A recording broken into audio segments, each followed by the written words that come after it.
Hey, what's up, everybody? My name is Darren Allarde, and I'm really excited about what we're doing today. We have a really special guest. Her name is Sue Warnke, and I'm really, really excited to interview her. I think it'd be best if maybe you tell us a little about yourself. You just tell your own story so well, but please tell us who you are. Awesome. Well, I'm really happy to be here. Thank you, Darren. Cool. So I converted to Christianity about 4 years ago, much to my surprise. And after that, I helped start some groups at my company, which is Salesforce. So we have a Christians at Salesforce group, and we also have something called Faithforce, which is an official ERG, employee resource group, and it's become the fastest growing in company history. So how did all that happen? My kind of testimony in a nutshell is that I grew up in a really religious town in Utah. It was, very LDS, about 95%, and we were not LDS. We were pretty agnostic, and there was a lot of pressure. I was sort of the target of evangelism, and I was an outsider. So that made me really just not like religion at all, and I put up a big wall around me about it. But then, I pursued success, the God of success, and that works really well until it kind of runs out. And I hit that point about 5 years ago, and I ended up pursuing another career, thinking that would solve it, and It didn't. Okay, let's talk about this a little bit. So tell us, let's zoom into you 5 years ago, right before you started kind of exploring faith. Where are you working? Where do you live? Like, give us the backdrop of what that looks like. Yeah, so I live in Pacifica, California. I have a wonderful husband and 3 teenagers. My youngest son has special needs, and we were really struggling at the time to find resources for him, to find medical help for him. And so I was really feeling like a terrible mother. I sort of defined myself in 2 ways. One was my role as mother and my other role as a career person. And, on the job, I loved my job, but I also felt like, I should be doing more. I could be having a bigger impact. And so I sort of felt a bit like a failure on both fronts. So in that state of struggle, I brainstormed, what can I do about this? I volunteered, that didn't solve it. I, tried different things at work, that didn't solve it. I thought I need to change careers, that will solve it. And so I pursued a new career that was on the surface really meaningful. I was doing leadership training all over the world, and it was really wonderful, but it didn't solve that void that I had. And so then I was really at a loss because I felt like a failure as a mom. I felt like a failure as a career person. And I was truly failing on this job. So it was much harder than I thought, and I wasn't doing well. And I really had run out of options. So that's kind of the state of mind that I was in when God took a hold of me. Okay, unpack a little bit about what you said in the beginning of that, where you said, man, I felt like a failure on both fronts. Yeah. Both kind of with your parenting and even in your career. Like, why? What was going through your head that made you feel that way? Yeah, I mean, on the home front with my son, so, he had this medical need, and I had pursued every option to find help for him. And I had emailed all of these doctors, and one by one, they would all come back, we can't help you. We don't treat that. We don't treat that age. We just can't help you. And so I felt like I had exhausted all of my options, and I couldn't help my own child. That was on the home front. And then on the work front, I had tried this new job that I thought would fill the void. And much to my surprise, I was not only supposed to teach these classes, which was very fulfilling, but I also was supposed to suddenly sell them. And it turns out I'm really bad at sales. So I was hitting, I think, 1% of my sales quota. And, my whole life had been an overachiever. I was always an A student. And that was really hard for me to handle, to be really visibly failing on the job and at home. Okay, tell us, you also said something here where, and I think this is like a really important part, where that there's this void that in fact, if I'm catching it right, you had a job prior to this new sales job, and you kind of stepped in that because of maybe addressing this void. Like, what is this void that you're talking about? And maybe just tell people like what that feels like. Yeah. I mean, I have always, like I said, been an overachiever. I always, was driven by getting the A, getting the teachers kudos. I remember when my parents would come home from parent-teacher conferences, what did they think of me? I just craved approval so much. And I got it. I did the things in life that get you approval. I got great feedback at work on my performance reviews. I got promoted. I had achieved all that you can achieve. I was working at Salesforce at the time. I started almost 13 years ago there. So I'd had this great career there. I had built my career up leading these incredible engineering and writing teams. I sort of had everything. I even had great friends. So it wasn't that I was in a state of depression or anything. I was struggling helping my son, but I just simply felt like, okay, I have everything, and yet I feel a little bit meaningless. Wow. I feel like this is not really what I'm here for. I have no idea what I'm here for. I thought it was success. I thought it was being a mom. But why am I feeling empty? Why am I feeling a little bit lost? And then and then I had a couple scenarios at work, just typical scenarios where I felt like I wasn't being heard, or I felt like, this disagreement wasn't being solved. And I just kind of arrogantly thought, like, I'm going to leave and then someone else will appreciate me. And so it was really a mix of feeling lost and feeling quite arrogant, actually, that these people don't appreciate me. So I will go pursue folks who will. Interesting. Okay. So I wanted to talk about that a little bit, and I didn't expect you to bring that up because there was a part of me that said, well, wait a second, you're leaving your career of 13 years to go pursue this thing that you really want to do. That's actually something people wish they had the courage to actually do. But then now you kind of unveiled that wasn't the full, that there's more, that there was an additional motive inserted into that somehow. So maybe if you can kind of walk us through, I'm surely it was a space where it's like, I am going to go do what I want to go do, but then that there's other baggage that attached to that. And maybe you could just talk about that a little bit. Yeah. I mean, I guess you could interpret it either way. You could certainly say how wonderful and bold that you left behind an incredible career to pursue your dreams. And that's sort of how I framed it.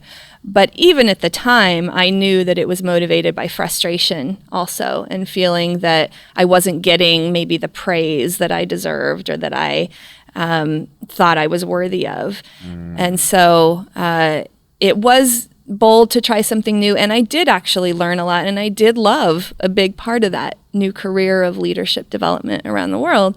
But when it's motivated by pride, essentially, then it's really going to be hard to satisfy that. If it were truly motivated by, I am going to go help leaders, raise up and be more successful, then maybe I would have been more satisfied. How did you parse through the fact that, and maybe it wasn't until hindsight, years later, that you realize actually the core motivation wasn't, I'm going to go off, do my own thing. It's going to be this glorious, honoring thing, versus actually there was a lot of pride attached to that. How did you come to that realization? I don't know if I knew it at the time. I probably didn't really face it. I think what strikes me now and what makes me identify it as pride is I still feel it. I still feel that sense every day. I mean, just this week, I'm struggling with, why doesn't that person understand me? And this is a great idea. And I feel like I will always battle that, actually. But at least now, after my conversion, I have language for it. I know what is actually happening. I know that this is sort of a battle, an internal battle that I will probably always wage. And I also know the solution to it, right? I know the solution of Jesus, and we're of course going to get into that. But I can see so much more clearly now the state that I was in before is a state of pride. It's something I will always battle, and I feel it even now. And I know I can recognize it because it's usually me in my head trying to fix a situation, assuming that I alone can fix a situation, and brainstorming until I just can't even sleep on how to fix that situation, and realizing finally, oh, I can't. Actually, this is for God. Okay, talk about how maybe over time how you've learned to invite Jesus into that process and to partner with him to where, you said it, and it's so funny, like I kind of laughed in my own head when you mentioned telling people, why can't they just see it the way that I see it? Or why don't they just do it? I'm like, I bet people who are listening to this that know me are like cracking up because I'm sure I've said the exact same thing to them. So how do you do it? Like, how do you include God from a very practical way in your journey, whether it's in your career, at home, or wherever? Yeah. It's funny how hard this is for me to learn because I've done this, and I'll share the steps effectively multiple times, but I feel like I'm relearning it every time. So I'll give 2 examples. One is I was having a disagreement with a colleague, one of the other leaders, and I was heading to BART to head up to a speaking engagement, and it was unresolved. And I thought, okay, as a Christian, what's the right thing to do here? Should I battle with her, or should I send her maybe a lovely text? It wasn't an honestly lovely text. I said, I'm sorry for my part in this disagreement. And I texted her, thinking that she would text back, I'm sorry also. And instead, what she texted back was, I accept your apology. And that made me irate. I was so mad because I wasn't actually apologizing. I was sort of passive aggressively seeking her apology. So I had the biggest text in my head ready to just send to her as I'm writing BART. And I just remembered, oh yeah, God. Wow. Oh yeah, wow. Jesus. Jesus is actually like right here on BART next to me, and I don't have to fix this. He's gonna fix it. If I just put my phone away right now, Jesus will fix it. God will fix it. And so I put my phone away, and I went and did my speaking thing, and then the next morning I got an email. This person wanted to meet, and we had a lovely, mutually, apologetic conversation. So that was one. It's just a physical act almost of turning off the thing that will cause you to send a text or send an email or fight back. The other scenario was pretty recent too, where I was upset with my manager, and I was just wrestling. Do I fix it or do I let it go? And it never occurred to me the third option of, or do I hand it to Jesus? Not until the next morning when I sat down to pray. I pray every morning. I think about my calendar every morning, and I remembered Jesus. Like, oh yeah, I don't have to fix this. And lo and behold, she set up a meeting and we worked it out that day. And if I had made a big thing of it, it would have kind of snowballed. This is so good. It's so hard to do, huh? Yeah. It's so hard to do. It's like so difficult. I just cannot learn this. And the only way I can comply is in prayer in the morning to remember, like, oh yeah, Jesus will fix this. And throughout the day I'll forget. And then at least the next morning I'll remember. This makes me actually now want to jump back into your story. Yeah. Because what I thought about, there's probably a lot of people who are listening to this and it's like, what do you mean Jesus will fix this? Like, how did you, obviously there's a component that you believe Jesus is going to do something to help you out in your day. And I think the intellectual in me is like, well, what if you did this? Or like, what if you, couldn't you have done this instead? Yeah. But you had a faith that like, actually what I feel led to do right now is just to table this and let him take care of it. And he did at some point. So I'd love to maybe jump back to the beginning part of your journey and your exploration in Jesus that I think it will contextualize how you've gotten to the point where you can say something like, I'll let God take it. Yeah. And actually believe those words. Yeah. So maybe let's jump back to, so you've just left Salesforce, you started this new career, didn't seem like it was panning out. Yeah. And then continue from there. Yeah. I was at a conference actually for this other company, and it was the vision setting conference of the year, for all the employees, and everybody was so excited about the year. And I just felt like I just made like the biggest mistake of my life coming to this company. I am not passionate about this. I'm totally lost, still struggling to help my son. And I went to my hotel room, just distraught, just really sad. And, as I was kind of finishing unpacking my things that night, I got a text, and it was from my kid's old karate teacher from like years ago. And he texted me out of the blue. We had connected recently because I had started to ask him a little bit about his faith, but we were in this conference in this hotel room, and he texted me this really bold prayer, and he said, "Sue, I pray that the Holy Spirit will reveal himself to you today." And man, I needed that in that exact moment, when I was feeling most lost, and I sat down on the bed and I just sat with my phone, and it almost felt like I was holding this prayer, and this man took time out of his day to think of me and to send me this prayer that I actually didn't understand at the time, but I felt it. Even though I didn't know what that meant, Holy Spirit reveal himself to you. I felt it. I think this is really important because, okay, I'm trying to patch it together. You're an agnostic at this point. Yeah. You haven't said yes to Jesus. You're not following him. And yet you receive a prayer from someone who decided to step into faith, to like listen to a prompting, to text you encouragement, and to be filled with the Spirit. And you received it so well. Yeah. And it makes me feel like how many of us will like prevent ourselves from stepping boldly into invitation or whatever, because we think that, we have insecurities that come into play. Yeah. And I just maybe wanted you to talk through, like, as a person who wasn't walking through Jesus to receive that, and you talked a little bit about it, like, how did that make you feel? Like, how did that make you how did it push you to kickstart exploration? How did it make you think of the friend who just, what was his name? His name was Lee. Lee. Yeah. So how did it make you think of Lee in that sense? Like, what? Yeah. Were you weirded out at all? Or like, how did it? Yeah, I was not weirded out at all. It was just, I was so low already. And the fact that somebody loved me, who didn't know me that well, and took time to show it, like not only did he take this action to send this prayer, but I believed it. I believed that this person loved me. Wow. And I'm going to tear up now thinking of it, because it was almost like I could hold that prayer, as I sat there. It was almost tangible. It was like, this is what love looks like. This is what love feels like. It's almost like, a gift. Like he had a gift in his heart. God had told him to reach out to me, I believe, in that moment. And he had a choice. Do I keep the gift all wrapped up? Or do I just hand it over?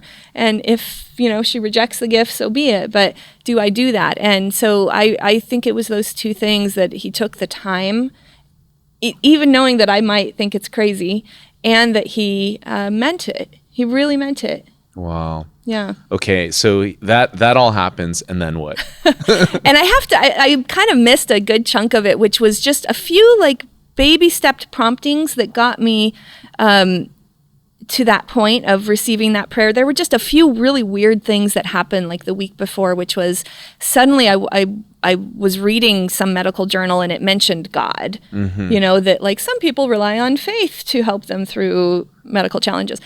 And normally I would have rolled my eyes at that and been annoyed at that, but it was like beautiful for some reason. So there was like weird things like that would happen. And then suddenly I wanted to listen to Christian music, which I had never wanted to listen to before, and I always thought was a little cheesy and everything. Yeah. And I just put on my headphones and was just listening all day as I was cleaning, for no reason, I thought, and that's when I kind of I thought of Lee. I thought of how when he had taught my kids karate, there was always something about him. I would sit in the back and watch, and just like, wow, he really loves those kids, and he loves no matter how well they do, And I just knew that he was a Christian. He didn't hide it. He let people know without being pushy about it. I knew he was a Christian. I was just like, I wonder, and suddenly I'm listening to God, and why am I thinking about this karate teacher? So I had reached out to him and just asked him a few questions. So that was a little bit of preface. And then in the hotel room, so I get this text, and it's just the most beautiful thing that I feel like I've ever heard, even though I don't understand it. And it was 1 hour later, as I'm sitting kind of meditating on this prayer, my aunt calls out of the blue, and she doesn't even live there, right? She certainly doesn't know this karate teacher. And she says... She trained under him at one point. I know. I'm like, were you talking? And she says, and she was nervous, and her voice was quivering. And she said, Sue, this is going to sound weird, but I'm supposed to call you right now. And I'm supposed to tell you about God. And my jaw dropped, because I had just gotten this prayer about the Holy Spirit and then the call from Jean. And it was just a really incredible 30-minute call. And does Aunt Jean text you or call you? No, often? Not often at all. No. And we'd certainly not talked about religion. What did you think about that? I think the cursory glance, you tell this to a person who's incredibly skeptical, you go, oh, it's just a coincidence. Yeah. But clearly to you, it isn't. Yeah. And there's a faith and a belief like, no, this is not a coincidence. Yeah. How do you reconcile that? How did you gain the confidence that no, this can't be? I mean, I felt it, and that's not, it's hard to explain that to others, but this call, she didn't preach and she didn't push. She just told me what Jesus meant to her in her life. And she told me stories about Jesus in her life. And I felt this overwhelming love. I mean, I've never felt anything like it.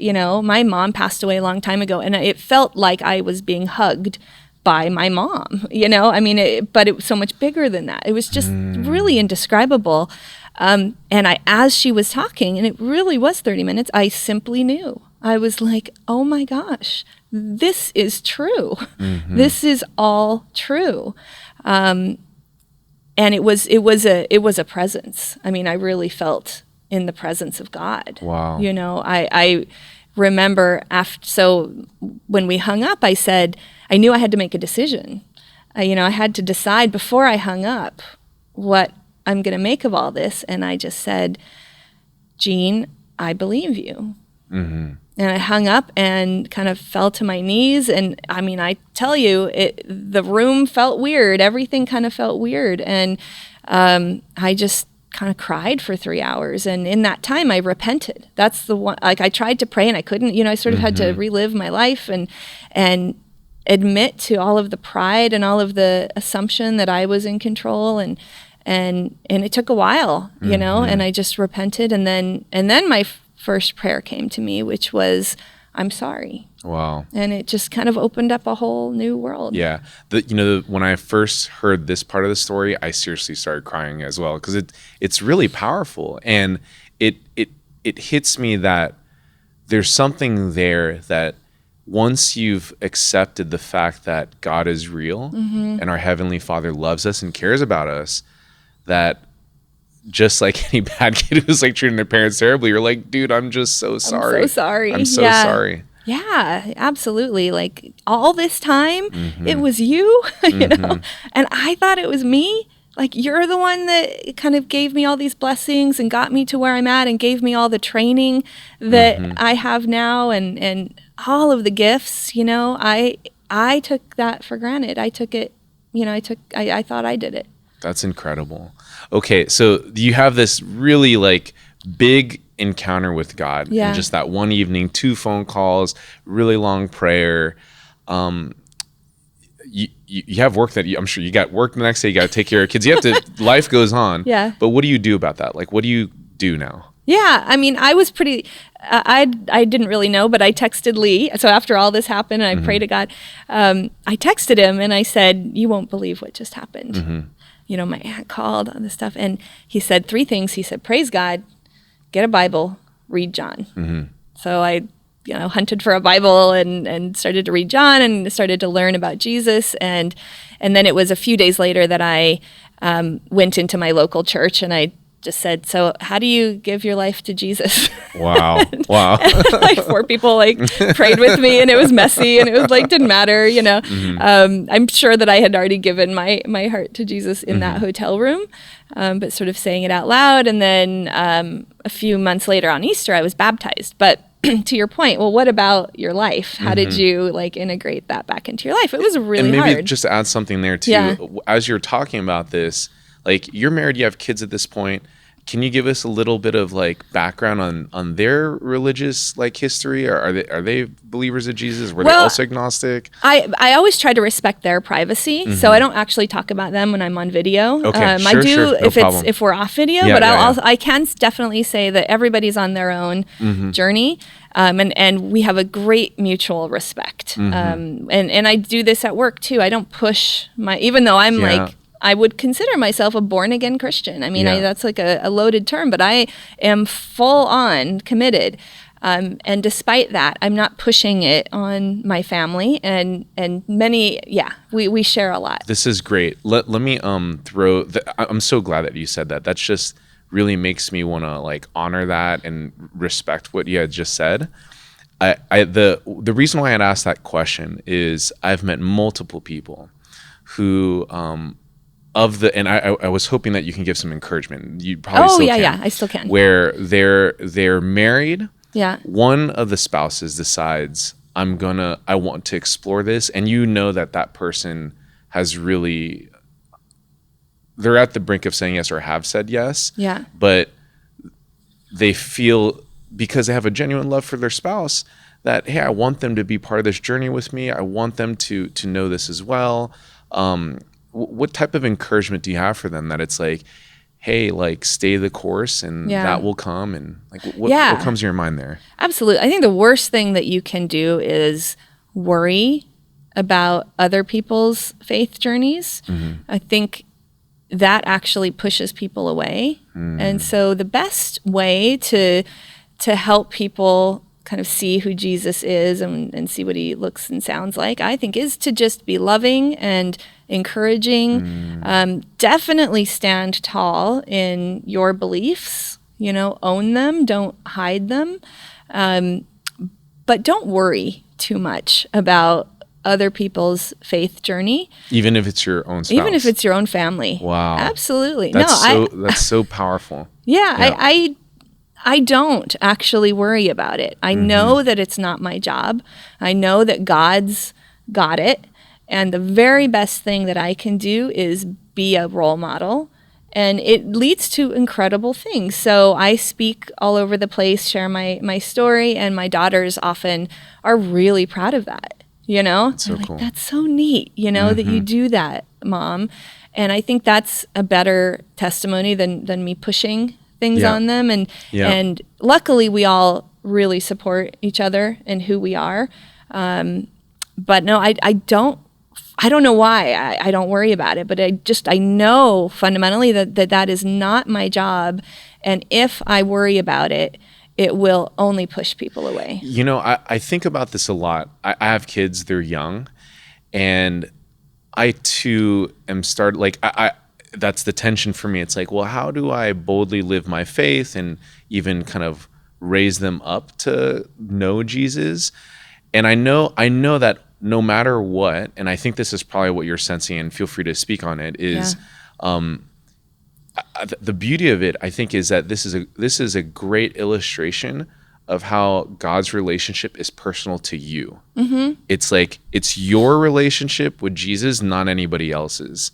And that gives me encouragement to do what you're doing, which is like, yes, the best that I can do is model it out. And through that, I hope that my kids one day see and go, okay, that looks like that works. And that looks like it's real. Yeah. And I feel like I know a lot of Christians now who have, taught their kids about Christianity from birth, and they've done a perfect job, nothing wrong with what they've done, but their kids still are exploring and going elsewhere. And they are incredibly troubled by this situation, as the kids get into their teenage years. And I don't think that that's the model God has for us. I don't think he wants us fretting and worrying and thinking that we're failures. Do the best that you can, and encourage that exploration, actually. That's a huge part of my philosophy is, I think that the food of Jesus tastes really good. I think that it stands up It's the to best. comparison. And feel free to try everything. Try it all, and you'll just see. Yeah, it got me thinking of even the Alpha ministry, which we've talked about a little bit. I'm very eager to like show it to you because the entire thing is based on this premise that like if someone decides to say yes to Jesus at Alpha, all I did was create an environment for God to show up. Yeah, because all I'm doing is asking questions, and not at one point do I even explain the good news. It's just all done through video and relationship. And it organically gets there. It does. And I see it so often, and it's just been incredible success for us here at Echo that so many people are able to build a very authentic faith with Jesus if you give them the space to wrestle with questions that really matter to them. Yeah. And the other thing I just realized is just so different for everybody. Yeah, absolutely. Yeah. So bring us back to, we're out of the hotel room. You go to church. You just go to the church nearby. You say yes. And again, it just keeps clicking in my head. It's like you say yes, and you got to take care of your kids, and you still got to go to work. But now it's different. Now Jesus is in the picture. Yeah. What does that look like now? Yeah, I mean, a couple things happened. I mean, definitely we had some heated chats at home, like what is going on and all of that. But that all got sorted out. On the work front, two things happened. I think it was only a month or so after I had converted, and I was in the back of the church, like cleaning up chairs or something. And I really felt like I had my calling. And it really was just a sense of certainty that God saying, this is what I've trained you. I have trained you as a leader and as a speaker, and it actually wasn't for your own benefit. It was for me. It was because I'm going to, deploy you. I'm going to send you to work for me. And it was really shortly after that I got an offer to come back to Salesforce. Wow. So I was gone for a couple of years, felt like it was a big mistake, and had this incredible blessing to come back. And I knew that it was for a purpose, that it wasn't just to do a good job at work, which still I value, but it really was to bring faith into the workplace in the right way at the right time. Wow. Okay. So let's talk about this in particular. And at Echo.Church, we're ramping up for like our fall group season. And I think about this a lot. At Echo,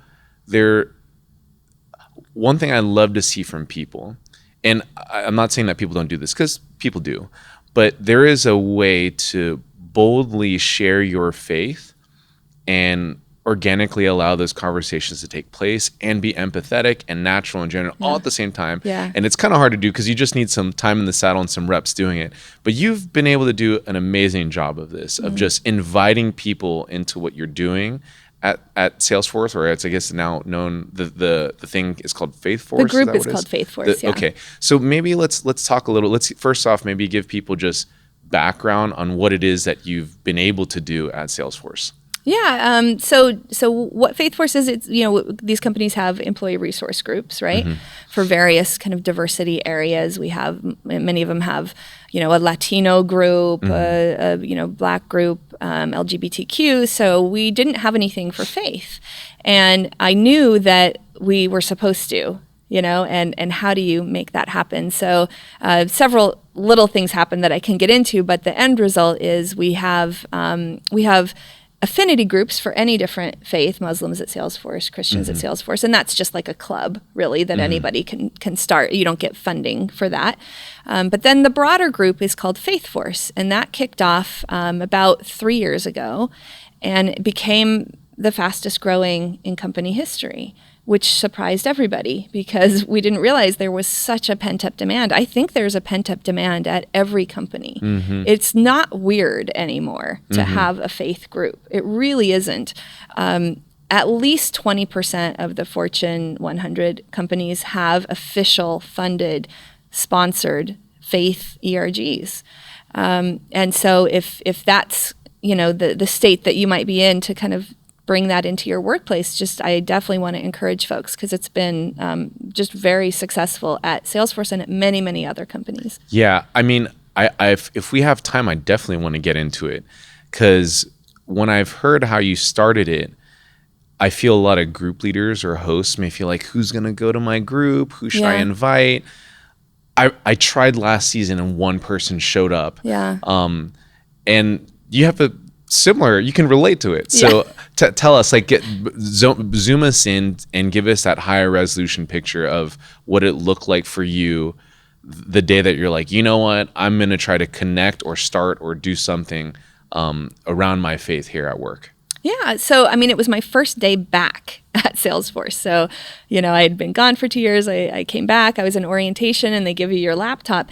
And I knew exactly what I was supposed to do. Your first day back. My first day back. And I had just been baptized the day before, actually. It was like April 17th. and in the back of that church, when God said, like, this is what I've trained you for, I've equipped you for this, I knew what he was saying, which was that I've started groups for years at Salesforce, for a variety of different topics. Like, I know how to do it. I know how to kind of begin the process and execute it.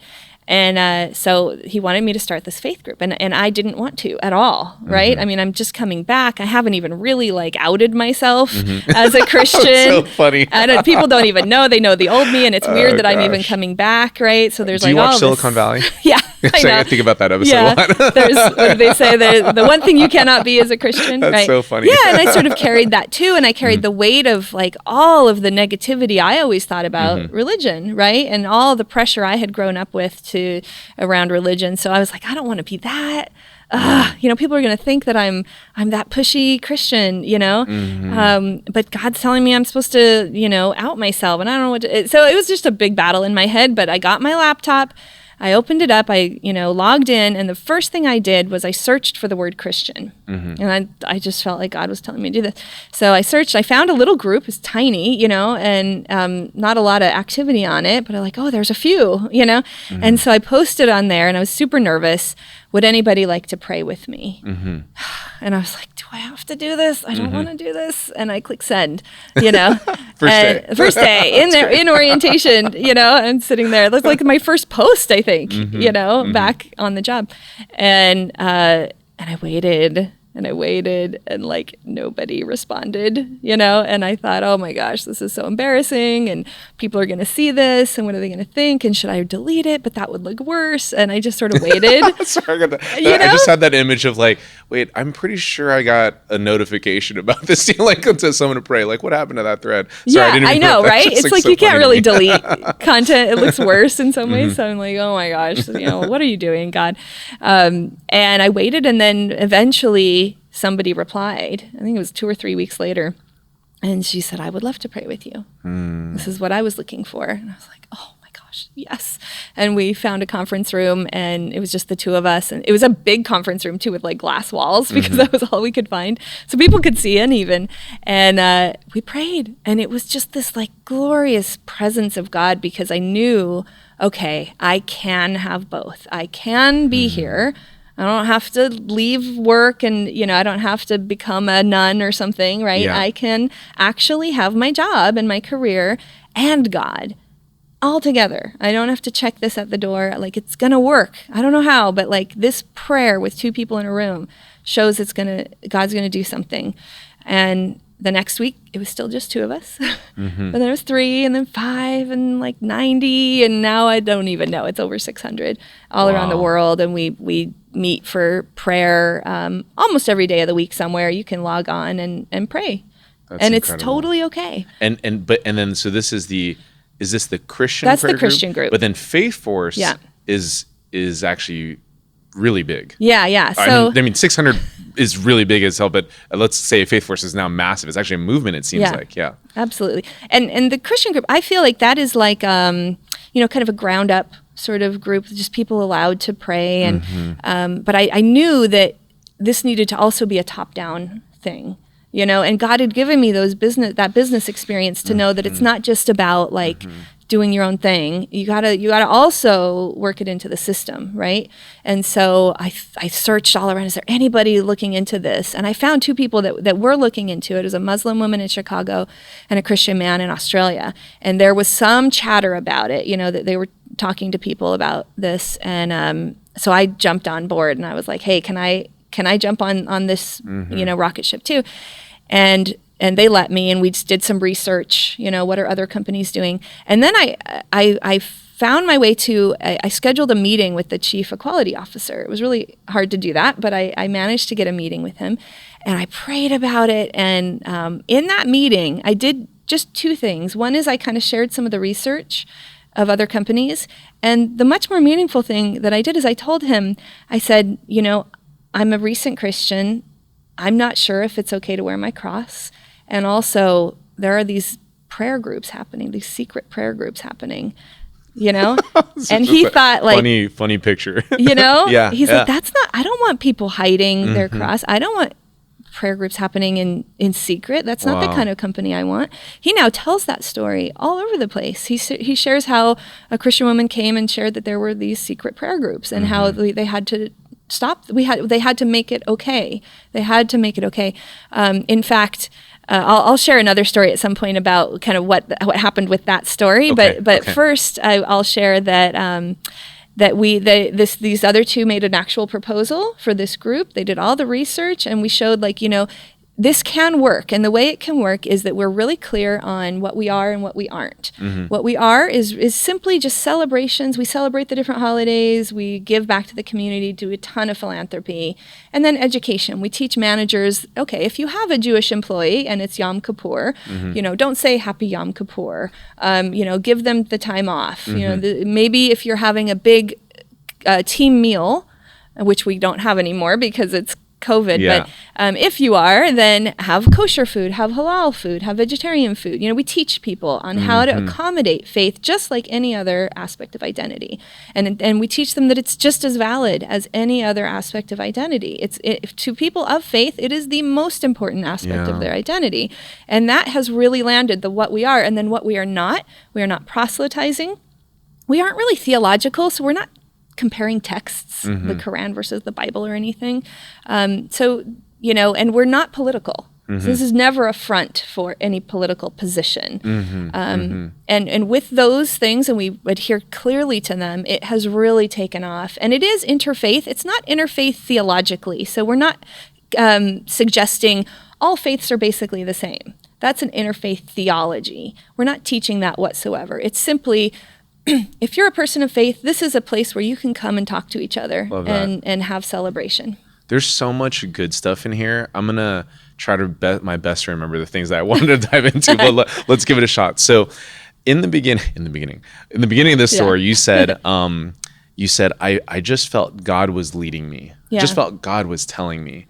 And I was really stuck on that. And it's not because I don't say that. I do say that. Yeah. But I bet that there's a lot of new believers who are wondering, like, how do you know? Like, how? And then if you knew, like, how did you embolden yourself to actually do it? Yeah. Because I feel like that most people, and I'm guilty of this, where my insecurity will come into play, and I'll decide, I guess I'm not sure it's God, so therefore I'm not going to do it. Yeah. So how did you wrestle through that?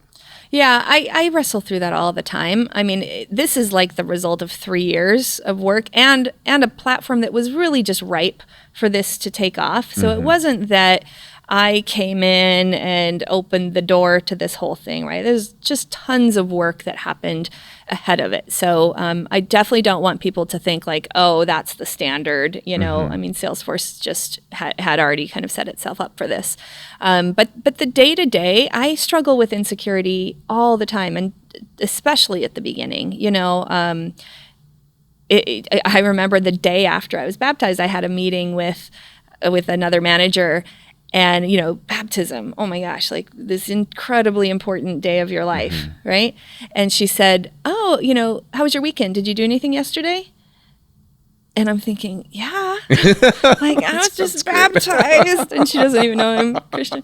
And I took a deep breath and I said, nothing much.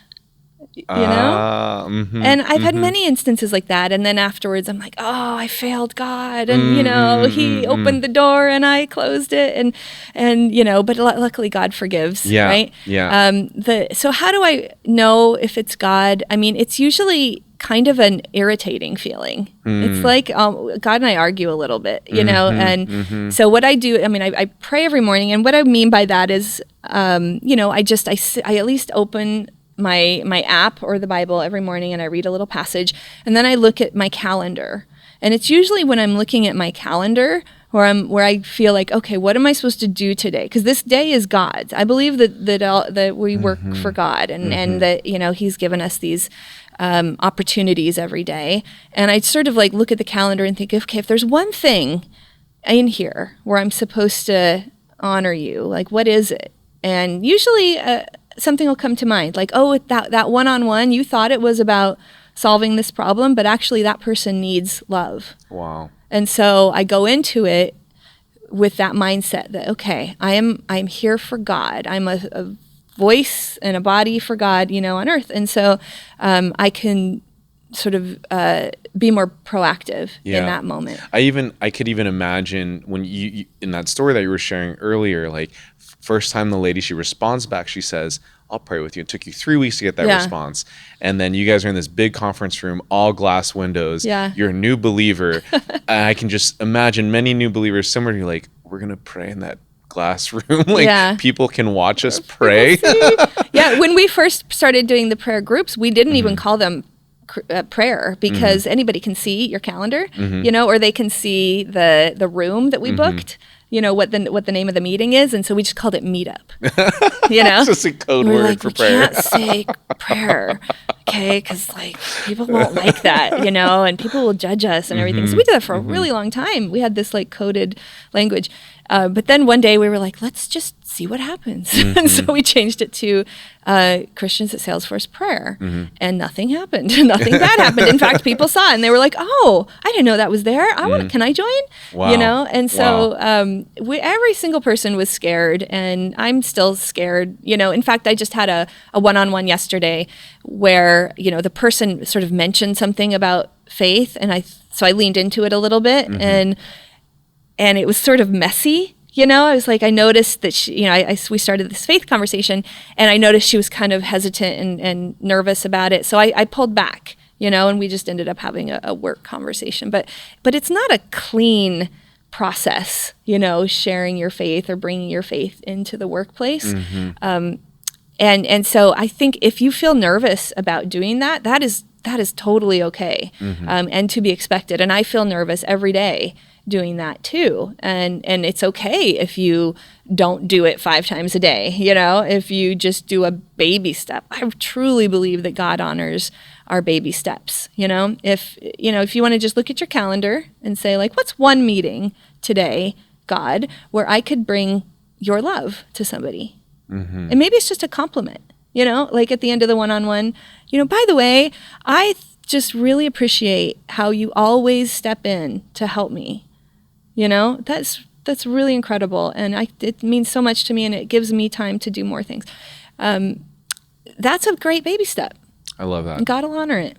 What advice do you have for group leaders? And it actually made me think about the capital C church, because many churches have small groups. Yeah. Here at Echo, we call them Echo groups. What advice do you have for them to be more bold and actually invite people that they maybe have thought about, but just haven't found the courage to? Yeah.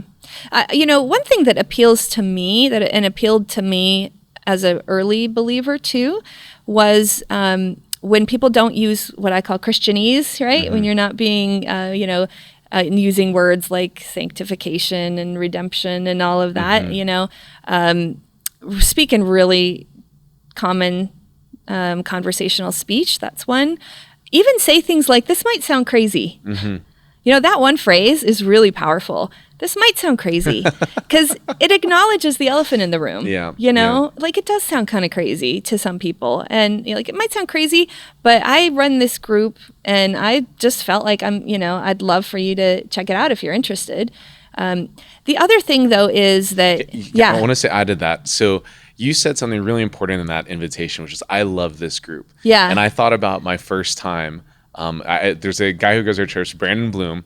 I invited him. We go to the same gym. He's actually the coach at the gym. And I remember when I had first invited him, it was really shaky. It was like, hey, man, like, and I tell this story in Alpha all the time. It's like, hey, man, dude, what are you doing this Sunday? It's like, nothing. It's like, well, I go to this church, don't want to sound weird or anything. Yeah. He's like, hold it right there. He's like, do you really like this place that you go to? I'm like, yeah, I think it's awesome. He's like, well, tell me that it's awesome. Yeah. Don't kind of like beat around the bush about like, man, yeah, it's all right. Like, so, and because if that's the energy you bring into the invitation, Yeah. that's basically how they'll take it. So I think you said something that I think is really important for people to know, which is you have to be authentic. Yeah. If you love your group and your church and you like it, say that word. Yeah. It's not as complicated as we make it, One thing that I do also, I do sort of pre-marketing, I would call it. And I try to let people know all over the place that I'm Christian. Not just inviting them, but I'll put on my profile. I love to talk about faith. If you ever want to talk about faith, schedule time on my calendar. Mm-hmm. So it's not exactly a direct invitation to somebody. That is a valid thing, but I think in addition to that, you can like put it out there on Facebook. I love this group. It's been so great for me. If anybody is interested, reach out to me. Put it out there on your channels and see if people come. Love that. Has people actually booked time with you through that? Oh yeah. That's so cool. Absolutely. So cool. I feel like that's something God has asked me to do too, to make time for that. That's kind of like my ministry at work, is to have one-on-ones with people who are exploring. Mm-hmm. And so, yeah, for a while there, it would be booked up a couple months in advance. So, yeah. That's awesome. I feel like we've unpacked quite a bit. I guess the last question I have for you is maybe really more on your current journey, like today, like Sue of today. Where do you feel like God is kind of guiding you now? Like what are the things that he's working in your life, whether it's a spiritual discipline or an endeavor he kind of wants you on? What is it? I mean, to be honest, I don't know. Mm-hmm. That's great. Love it. I mean, it's just such a weird time. Mm-hmm. And really the things that were so effective about Faithforce and so effective about my mission at work were in person, a lot of them. We did these enormous events. And so I'm really having to reevaluate what my purpose is. Definitely one thing God has made really clear is that, and really other people have made really clear, is that, in addition to teaching concepts, people are really hungry for practical strategies. They're really hungry for, okay, what do I do in this particular type of situation at work? What do I do when someone in line is criticizing churches, in the supermarket or something? Do I lean into that? Do I avoid it? Like, there's all sorts of scenarios people want to know to step 1, 2, 3. And so I write about that. I have a blog called Leanership with an N for leaning on God.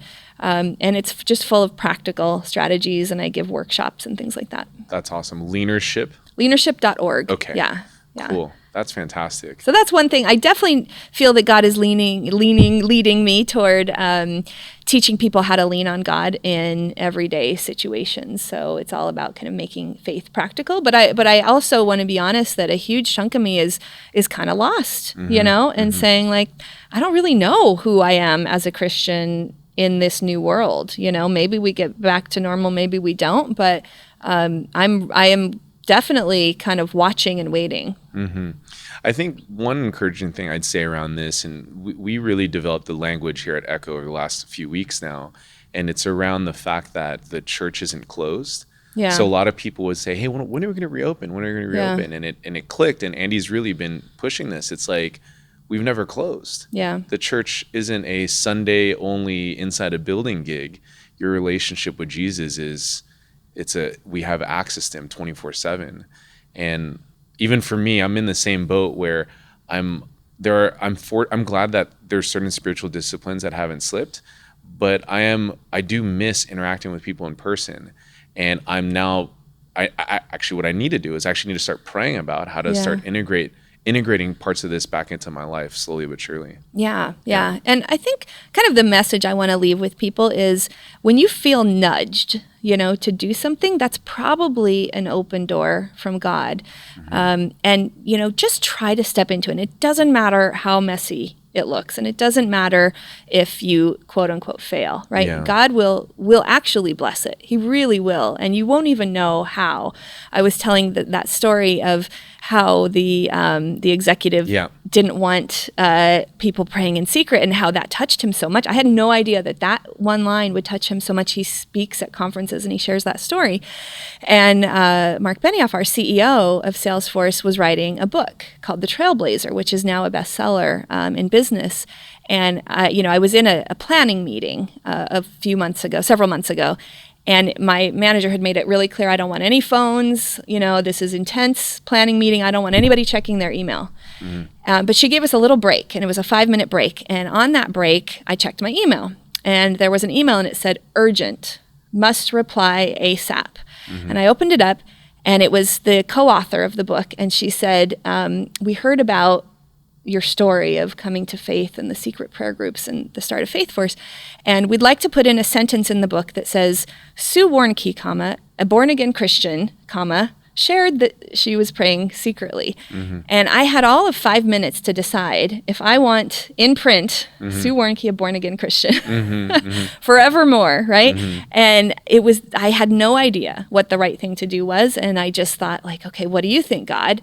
What am I supposed to do here? And whether it's something that big or something like, there's 10 minutes left in a one-on-one, and I feel like God's asking me to open a faith conversation, I think we lean into that. So I just wrote back approved and sent it to her, and that's now in the book. And it's like page 140, it says Sue Warnke, born again Christian. And of course that's gone out to millions of people, and many, many people have reached out to me, and they'll say, sometimes it's Christians that say, wow, that gave me so much confidence that's printed in there. It has even led to business, because customers see, there's Christians at Salesforce, and that I like that, and feel at home there.